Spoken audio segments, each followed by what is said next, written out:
بسم الله الرحمن الرحيم الحمد لله كما هو أهله اللهم صل على محمد وآل محمد اللهم عجل لوليك الفرج. Assalamu alaikum wa rahmatullahi wa barakatuh. Quel est le problème des sunnites par rapport au Mahdi, deuxième partie? Dans la première vidéo, nous avons vu qu'une partie des sunnites nie l'existence de Mahdi. Et ils disent que même si un Mahdi viendra, ce n'est nul autre que Isa ibn Maryam, Jésus-Christ alayhi salam. Aujourd'hui, Inch'Allah Ta'ala, nous allons essayer de voir que même ceux qui acceptent que le Mahdi existe, mais il n'est pas né. Mais c'est impossible qu'il vive pendant plus de 1000 ans. Donc, ils nient sa naissance, ils nient sa présence actuelle. Ils disent que actuellement le monde est vide, il n'y a pas d'imam, il n'y a pas de prophète, il n'y a pas de calife, mais à la fin du monde, un Mahdi viendra. Aujourd'hui, nous allons voir que même cette objection ne tient pas la route. Elle est démentie par le Saint-Coran et par les hadiths du Saint-Prophète Mohammed sallallahu alayhi wa sallam. Commençons par finir les objections ou bien les preuves qui démentissent la première objection des sunnites qui disent que le Mahdi n'existe pas. On avait dit qu'ils se sont basés sur un hadith cité dans Ibn Majah par Anas ibn Malik, la Mahdiya illa Isa ibn Maryam, qu'il n'y a pas de Mahdi si ce n'est Isa. Alors que dans Sahih Muslim, qui a un degré d'authenticité plus important que Sunan ibn Majah, voilà ce que le prophète a dit dans leur livre, les sunnites. Ils disent que en Abi Huraira, قال رسول الله صلى الله عليه وآله وسلم كيف أنتم. Il dit, ô vous la communauté musulmane, comment est-ce que vous serez إذا نزل ابن مريم فيكم وإمامكم منكم. Quel état et dans quel état seriez-vous lorsque Isa descendra alors que votre imam est parmi vous? Wa imamukum minkum. Le prophète donne deux entités différentes, deux personnes différentes. Donc ils démentissent ceux qui disent que le Mahdi et Isa sont une seule personne. Le prophète dit non. Lorsque Isa descendra, votre imam, le Mahdi, sera parmi vous. Donc ça c'est pour finir un peu ceux qui disent que non, le Mahdi et Isa sont une seule personne. Même dans Sahih Muslim c'est faux. Et on verra que le prophète est allé plus loin dans Muslim, une autre partie. Il dira que lorsque le Mahdi descendra, Isa le trouvera à la Mecque et quand il sera l'heure de prier, Mahdi va dire à Isa, dirige la prière. Isa va dire à Mahdi, non, c'est à toi de diriger la prière. Nous reviendrons sur le hadith, Inch'Allah Ta'ala, avec les explications hallucinantes qui impliquent ce hadith-là. Tout cela, c'est pour nous dire qu'il y a deux personnes distinctes. Il y a le Mahdi et il y a Isa ibn Maryam.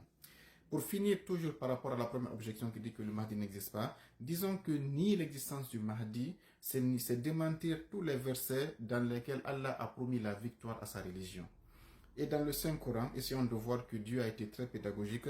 Il a commencé par dire d'abord, moi Dieu, j'aurai la victoire à la fin du monde. Ça c'est dans la sourate Al-Mujadila au verset 21. Bismillahirrahmanirrahim. Kataballahu la'aghlibanna ana wa rusuli. Dieu dit, moi Dieu, j'ai décrété une chose. Quand Dieu dit kataba, c'est inéluctable et c'est irréversible. Il dit, moi Dieu, j'ai décrété que je vais remporter la victoire sur terre, moi ainsi que mes prophètes. Donc Dieu attribue que la terre là, même si Satan aujourd'hui a tout ce qu'il a, moi Dieu, c'est moi qui aurai le dernier mot, c'est moi qui aurai la victoire. Et si on voit le cours actuel des choses, quel est le pays qui va défendre l'islam? Il n'y a même pas une seule voix. Il y a combien de divisions, de guerres dans les pays islamiques? Comment les chefs arabes qui auraient dû être vraiment les symboles en matière d'islam, comment ces chefs-là vont se saouler en Occident, boire l'alcool, avoir des hôtels, payer des châteaux là-bas, avoir des filles, faire le zina, exactement tout ce que le Coran contredit. C'est pas ces gens-là qui vont aider Dieu à être victorieux. Il faudrait forcément qu'il y ait quelqu'un, un homme divin qui va permettre à ce verset de se réaliser. Et cet être divin, c'est qui? C'est le Mahdi. Donc si Dieu dit, je jure et je décrète que je vais avoir la victoire, je vais dominer ce monde, c'est le Mahdi. Le prophète a dit que quand le Mahdi viendra, c'est le Mahdi qui va remplir la terre de justice et de paix, comme elle fut remplie auparavant d'injustice et de tyrannie. Deuxième verset, c'est dans la sourate At-Tawbah, verset 33. Bismillahirrahmanirrahim. هو الذي أرسل رسوله بالهدى ودين الحق ليظهره على الدين كله. Dieu dit, c'est lui qui a envoyé le prophète Mohammed. Avec quoi? Avec la guidance et la religion de droiture, qui est l'islam, لِيُظْهِرَهُ عَلَى الدِّينِ كُلِّهِ, pour que l'islam triomphe sur toutes les autres religions. Dieu dit que j'ai envoyé Muhammad afin que c'est pour dire que je l'ai envoyé pour tel objectif, c'est pour que l'islam triomphe de toutes les autres religions. Aujourd'hui, l'islam n'est pas la première religion du monde. Les chrétiens, le catholicisme, les chrétiens sont plus de 2 milliards. Il y a des bouddhistes, il y a des hindouistes, il y a plein de personnes. Et le prophète Allah dit que, dans la sourate At-Tawbah, verset 33, que l'islam va dominer la terre. Quand est-ce que ça va se passer? Avec qui? Pas avec ces petits arabes, excusez-moi du terme, pas avec ces rois arabes ou bien ces présidents arabes aujourd'hui qui sont prostitués à l'Occident. C'est avec la guidance du Mahdi que ce verset-là aussi va se réaliser. Dire qu'il n'existe pas, c'est démentir ce verset-là aussi. Un troisième verset aussi. D'abord, quand on regarde même selon Ahlul Bayt, Imam Sadiq alayhi salam a dit Wallahi ma nazara ta'wiluha ba'd. Il dit ce verset n'est pas encore, l'application de ce verset n'est pas encore venue. Wala yanzilu ta'wiluha hatta yakhruj al-qa'im. Il dit ce verset n'aura son vrai sens que quand le Mahdi apparaîtra. C'est l'Imam Sadiq qui le dit. Ça c'est encore 1000 ans avant aujourd'hui. L'Imam Sadiq disait que ce verset n'aura de sens que quand le Mahdi apparaîtra. Ça c'est dans Kamaluddin, Tamamun Ni'mati de Cheikh As-Saduq. Ok. Allons dans un troisième verset. Là-bas, Dieu disait qu'il aura la victoire. Maintenant, c'est sa religion qui va dominer. La troisième promesse qu'Allah a faite, ce sont ses serviteurs. D'abord, lui, ses prophètes et sa religion, c'est eux qui vont dominer. Mais même ses serviteurs qui sont les musulmans, il dit, sur Al-Anbiya, verset 5, il dit, وَلَقَدْ كَتَبْنَا فِي الزَّبُورِ مِنْ بَعْدِ الذِّكْرِ أَنَّ الْأَرْضَ يَرِثُهَا عِبَادِيَ الصَّالِحُونَ. Dieu dit, moi Dieu, j'ai décrété que cette terre-là, elle sera héritée par mes serviteurs qui sont les pieux.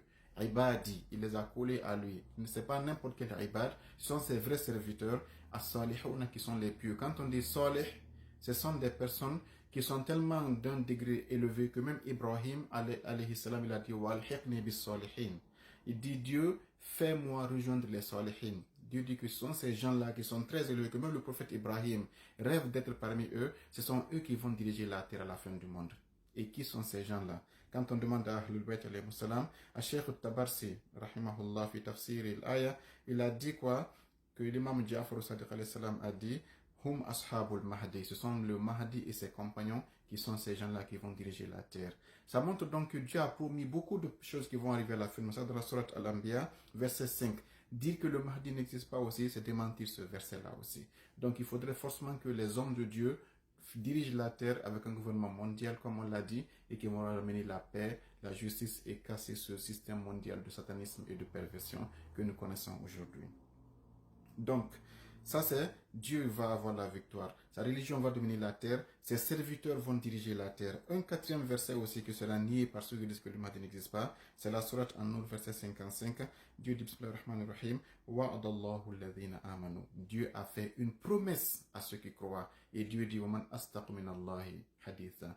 Et dit Inna la yukhliful mi'ad. Dieu ne déroge jamais à ses promesses. Quand il fait une promesse, elle va se réaliser.